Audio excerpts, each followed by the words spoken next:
Well, earlier I spoke to João Vale de Almeida, who has served as the European Union's ambassador to Washington. His new book suggests countries have been sleepwalking towards a divorce. I began by asking him whether he thought that Trump's tariffs are just one big economic experiment.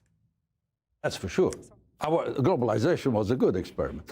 Trump's idea, I'm not sure it is a good experiment. This is kind of, back to the future approach by President Trump. He's going back to the 19th century, ignoring that today's economy has nothing to do with the 19th century economy. And, even the calculation of the tariffs, the formula that has been circulated, no economist has been able to understand the rationale behind it. I mean, the fact that you and other EU figures are now talking up the idea of negotiation, is that an admission? To quote Hungary, for example, Hungary's foreign minister today said that incompetent people are leading European institutions and they're suffering from a very serious Trump phobia. Is it an admission that the approach of the EU to date, escalating, has been wrong? No, I cannot accept this kind of Hungarian comments, which don't come as a surprise because their positioning is very close to Trump and, by the way, very close to Putin. So, no, I don't really take it very seriously. But what I see is the American president taking a very hard line on this, us trying to control our response in order to make things worse, us continue to say this is not good for anyone. This is not good for us, not good for American consumers, not good for the American economy, we believe. So let's try to negotiate us out of this. This is the approach.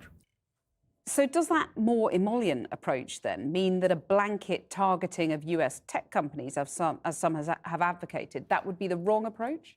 I wouldn't call it emollient. What we're trying to do is give, like the song, give peace a chance and give negotiations a chance. And if that fails, you've got to go to war? If that fails, we're going to war, and we are not afraid of a trade war. We don't think it's a good thing, but we are a very powerful trade bloc, the most powerful in the world, the most powerful single market in the world. So we have our tools. Do you think now that an EU recession is odds on, potentially a global recession?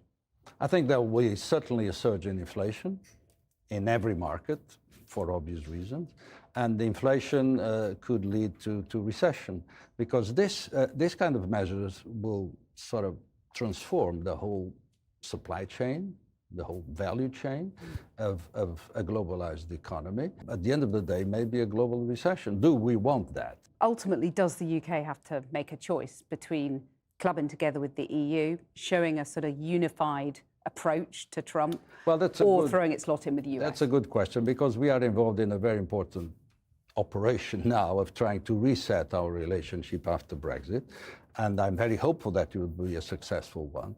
So, but there's a limit in which, to which the UK can go in getting closer to the US, in order not to undermine what it can do with the EU.